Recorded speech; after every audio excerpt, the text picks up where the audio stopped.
5 hard truths about adulting na walang nagsabi sa atin. Akala natin nung bata tayo, napakasaya maging adult. Freedom, sweldo, sariling desisyon. Pero nung naging adult na tayo, plot twist. Hindi pala ganun kadali. Ito yung mga hard truths about adulting na walang nag-inform sa atin.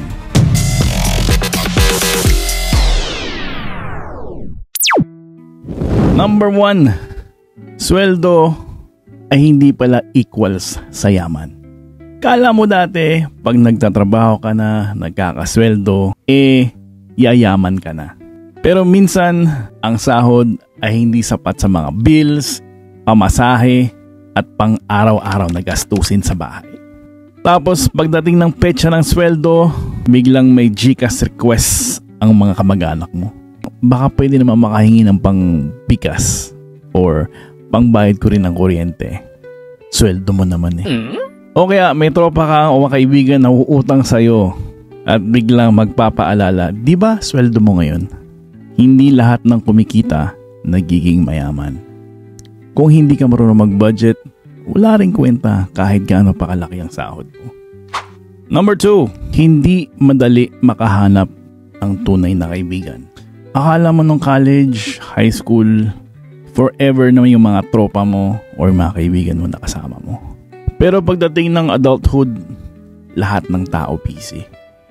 May kanya-kanyang responsibilidad, yung iba ng ibang bansa, nagkaroon ng sariling pamilya, nag-asawa, yung iba ghost na lang, hindi lang sa love life, pati rin sa friendship.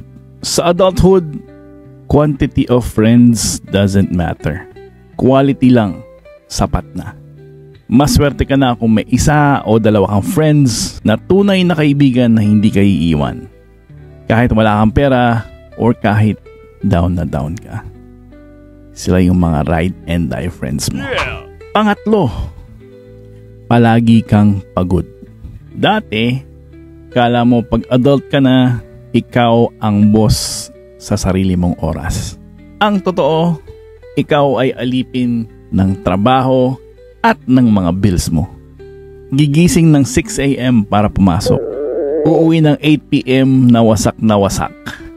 Weekend, rest day yan, laba day, linis bahay, at kung ano-anong errands. Hard truth, sa adulthood, laging may kapalit ng oras mo. Kaya gusto mo nang mabuhay ng matino, dapat marunong kang magpahinga bago ka ma-burnout. Pangapat, hindi lahat ng pangarap natutupad.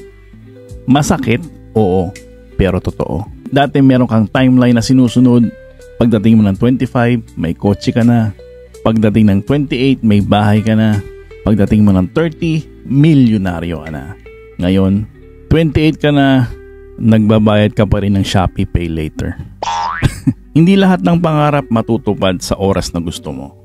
Pero hindi ibig sabihin yun na wala ng chance ito. Baka kailangan lang ng patient, detour, o minsan completely ibang daan. Ang mahalaga ay hindi ka tumitigil para maabot ang iyong mga pangarap. Hindi pa huli ang lahat. At number 5, walang nakakaalam ng ginagawa nila.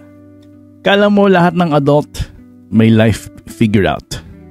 Pero sa totoo lang, kahit 40 na yan, minsan sobrang clueless pa din yan. Minsan, napapaisip ka, ako lang ba yung walang direksyon? Pero hard truth, lahat tayo nag-i-experiment lang. Walang sure formula ang adulthood. Ang totoo, lahat tayo sabay-sabay natututo habang nadadapa.